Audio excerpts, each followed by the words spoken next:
Okay, good morning. Great to see all of you. Thank you for coming today. Um, so we finished our series, as you know. We did a long series on seasons of growth, and we talked a lot about growth and the importance of growth and how do we grow and all these different things. And in my last message that I shared, I talked a lot about how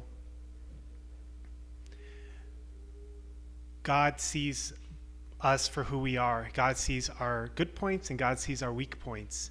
And He chooses to, um, I think, encourage us to focus on the good, not to ignore the bad, but to focus on our good points and to develop them and not to be weighed down by, I think, people's faults. But one thing I came to recognize is that I don't know about you, but for myself, I find that sometimes it's easier to extend that courtesy to other people than to extend that courtesy to myself. Maybe your experience is different. I don't think everybody necessarily has this challenge, but I do know that it's a challenge for me, that I will often really try to see the good in other people, even if logic says otherwise or experience says otherwise. But I will often focus on my own shortcomings and not give myself credit for good things and focus on the bad things. So I thought it would be good to talk a little today about something related to that point. The topic of my sermon today is cherishing the seasons of life. So I had this experience yesterday. Many of you know in our church we have a holy day we call the Day of All True Things.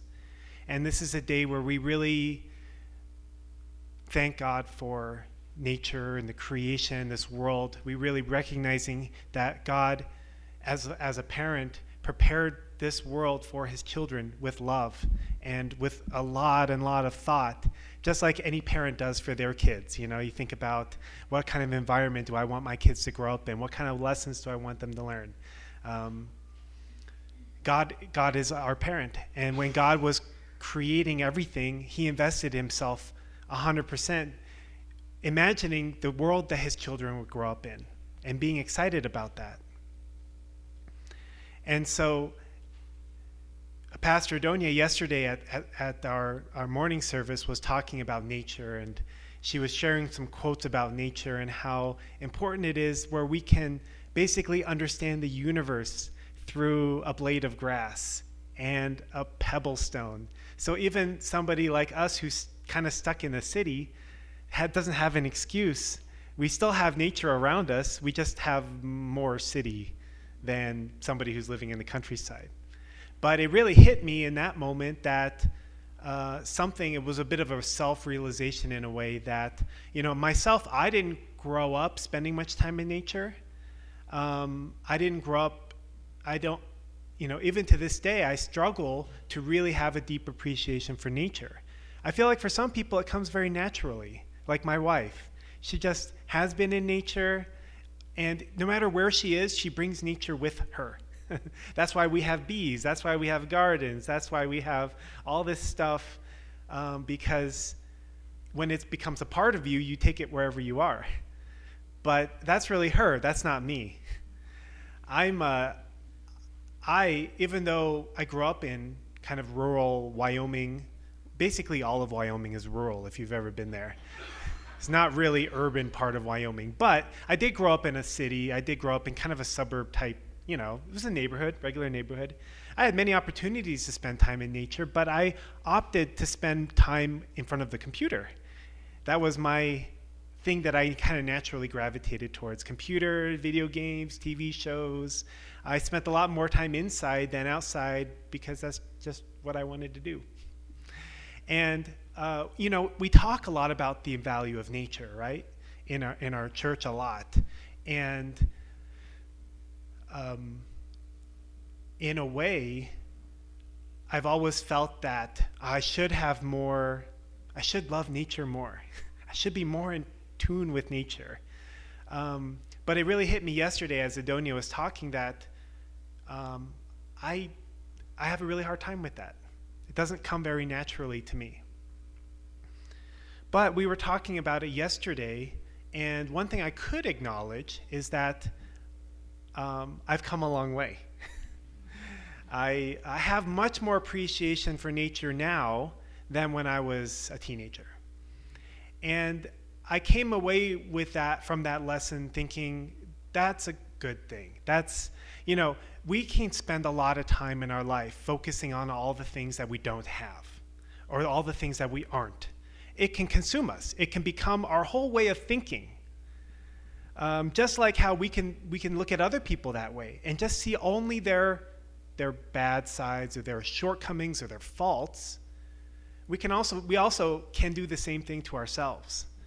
And we look at all the things in our life that, I wish I was more in tune with nature. I wish I was more spiritual person. I wish I was more of a visionary. I wish I was more of a better speaker. I wish I was more social. I wish I could be more like this person, or I wish I could be more like that person. And also, the Bible and our teachings really, shows us that we should strive to become people of certain kind of character and certain kind of habits and certain kind of lifestyle. So we should strive to grow. We should strive to develop ourselves. But sometimes we have to take a step back, and we also have to accept the things about us that maybe we're not thrilled about or we wish we had more of, and kind of stop beating ourselves down about it, if you are. We have to accept that we all have different character, we all have different inclinations, we all have weak points, and we all have strong points. And the reality is that even if you spend your whole life working on yourself, even if you spend your whole life like reading self-development books and praying and doing conditions and all the different things that we can do, work in our relationships to grow ourselves as people, we're always going to have strengths and weaknesses. We're always going to have areas in which we feel like we could still work on. We're always going to have areas in which we feel like could use improvement. So if we are only focused on those things, then we'll never actually spend any time enjoying our life, because we're always just focusing on the have-nots instead of the things that we have. So there's an excerpt here from our founder, Reverend Moon, that I wanted to share, where he talks a little bit about our character, who we are. He says, "Which season matches your innate nature? Is it a season of descending, ascending, or overcoming? Do you have an agreeable or contrary disposition? Everyone's nature is different. A primary point is that you need to conform to others, especially your spouse. In doing so, a period of just a few months is not enough. You need to make this effort for at least 3 years. It is your destiny, and you will have to pioneer it in your life. Getting married itself is not the end of everything. Marriage is not an easy thing. If you meet someone in the street and marry that person just because he or she looks nice, that marriage likely will not last long. In the eyes of young men and women who gaze at each other, everything looks green and attractive simply because it is summertime." So in life, we go through many different challenges. We go through many ups, we go through many downs. It's inevitable. Everybody experiences it. So from time to time, we really need to take the opportunities to step back and acknowledge how far we've come. We have to take time to enjoy and appreciate our lives and the people in them. We have to celebrate the accomplishments that we can recognize in our life. Because if we spend too much time focusing on, well, like if I want to be a person that's in tune with nature, when will that happen? But if I can recognize that I've made some progress, then that's something worth celebrating and something that we can be inspired about as life continues. to make progress, but not to always be striving for some goal that we may or may not ever attain in this life. That is depressing. So, so this series, one of the things that we recognize is that, we talked about this having a series of growth, series about growth, and we called it the springtime, right? A season for growth. And that's an important lesson in and of itself, that there's a season for growth in nature. It's the springtime. It's when all the plants, the trees, the flowers come out of their hibernation through the winter, if you live in a place like Colorado, and they start to expand. And a friend of ours gave us these grapevines, and we planted them over here in the courtyard. And this year, after the winter and after all the crazy spring weather that we had, they just started to grow like crazy. The vines going all over, and we're excited about what it's going to look like in the grapes this year, maybe next year. But in the winter time, things don't really grow so much. The springtime things grow, and then we have summer, and then we have fall, and then we have winter again. And I think that there's an interesting lesson there that God kind of provided us, in that it's important to grow. It's important to stretch ourselves. It's important to be uncomfortable from time to time. It's important to confront ourselves. But we can't do that all the time. There's a season for that. It's called the spring. And then there's a season called winter, where things don't grow, and the plants store up energy and resources to expand again in the following year. And I think that when I think about that, it says to me that growth is hard. And there's a time to focus on that, but then there's also a time to just recuperate. There's a time to refresh ourselves. There's a time to breathe. Okay, the song. There's a time to breathe. There's a time to really work on ourselves, and then there's a time to relax a little bit. And I recognize that that's kind of a hard concept in our church. For anybody who's been in our church for a long time, our founders, they would say things like, there's no time to rest. If we know God's heart and we know God is in pain because of the suffering of this world, then we can't rest. And, our Reverend Moon, he would sleep for just 2 or 3 hours a night because he felt this urgency so much about what God needed him to do that he couldn't sleep any longer than that. But we're not that way. That's just the reality. That's just something, if that is a way that you feel naturally, then you can do that. But I think that a lot of times we feel like, we should be that way. It's not something that we feel deep down, but just kind of like, well, I should be that way. I want to be that way. But it's not something that we can force.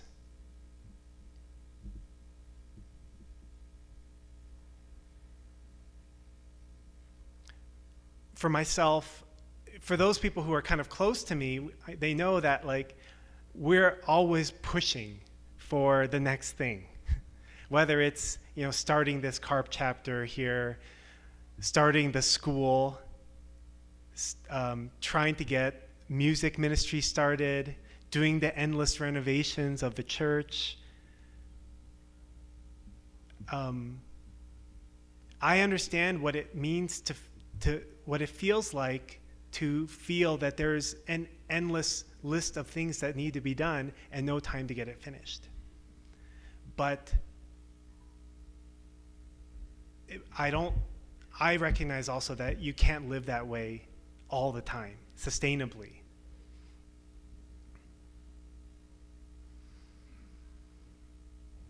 And also, I think there's something to be said about timing and waiting. Because for some things, no matter how important it may seem to you, and no matter how much you may feel like it needs to happen and it needs to happen now, you just can't make it happen sometimes. There's some things that we are just forced to wait for. There's some things that we're just forced to tolerate. Some things are simple, like I can't make the traffic move any faster. I can't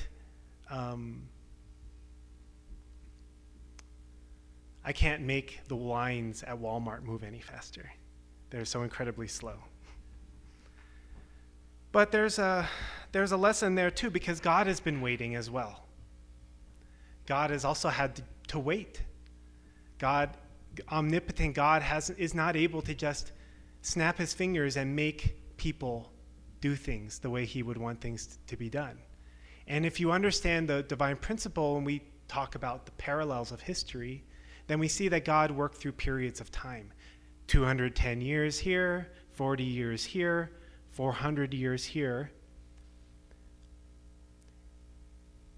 And God could not just snap his fingers and make those time periods happen more quickly.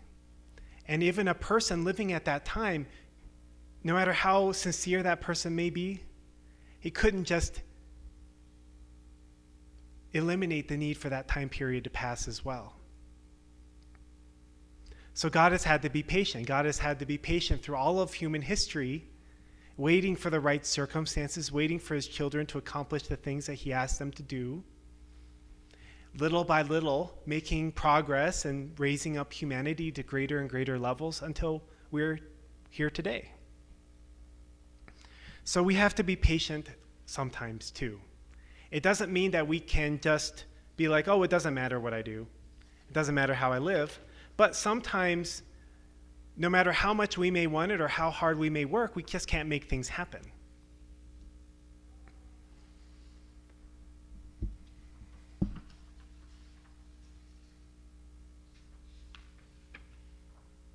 I have two of the same page.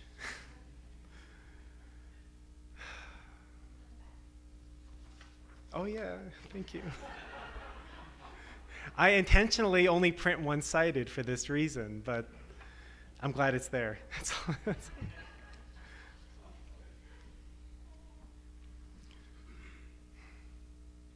Even God had to create the universe over a period of 6 periods. Call it 6 days in the Bible, but we know it was much longer than that. And then he rested.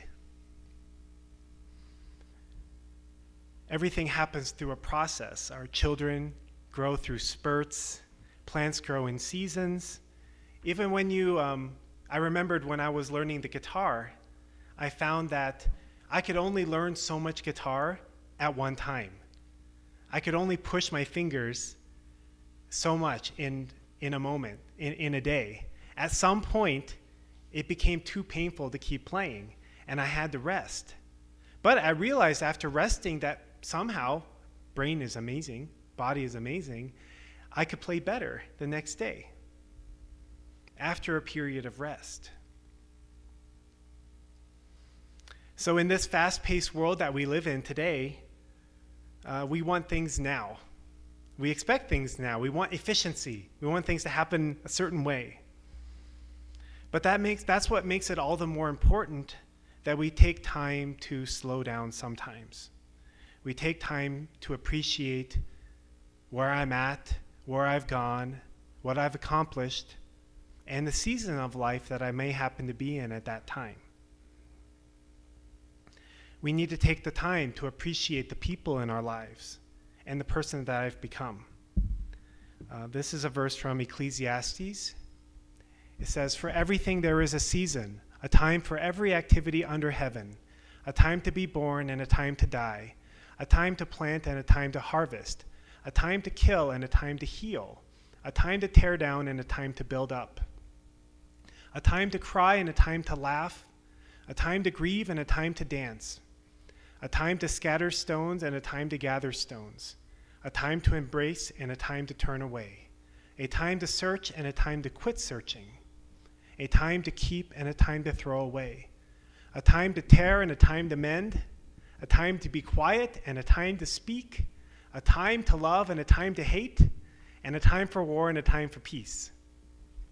So this obviously is coming from the Old Testament. I don't think that I'm not trying to convey the message that sometimes we should hate people and sometimes we should love people and sometimes we should fight and sometimes we should make peace.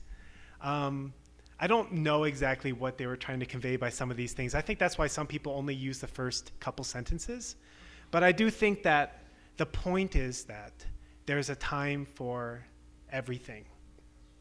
Sometimes we're in different seasons of our life. And we feel like we should always be going up. We feel like we should always be growing. We feel like we should always be prospering. I want a certain fruit or result in my life. And it's not. And sometimes we just have to recognize that we get to different seasons in our life. It's lovely if we can all be going up and doing everything great, but that, I've never met anybody who's had that experience. I had a good friend of mine who was visiting here a few weeks ago, and he was a very entrepreneurial young man. He's younger than me, probably 10 years or so.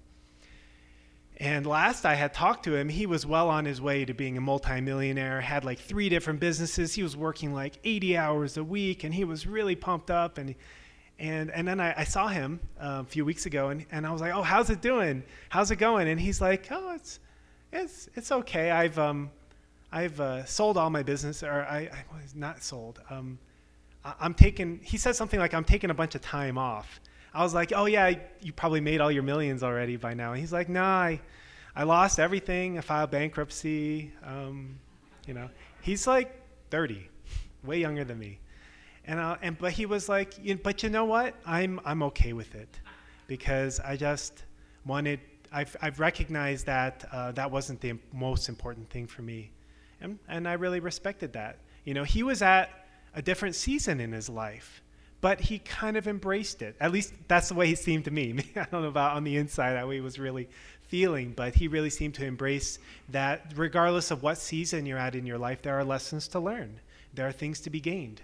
There's, sometimes we just find ourselves in a certain season of life and we don't want to be there, but then we waste the opportunity by just struggling with it, by hating being there. There's lessons to be learned in the highs, and there's lessons to be learned in the lows. So some of us are in the spring, and some of us are in the summer, and some of us are in the fall, and some of us are in the winter. So we have to recognize that these are all seasons in our lives. God sees us where we're at.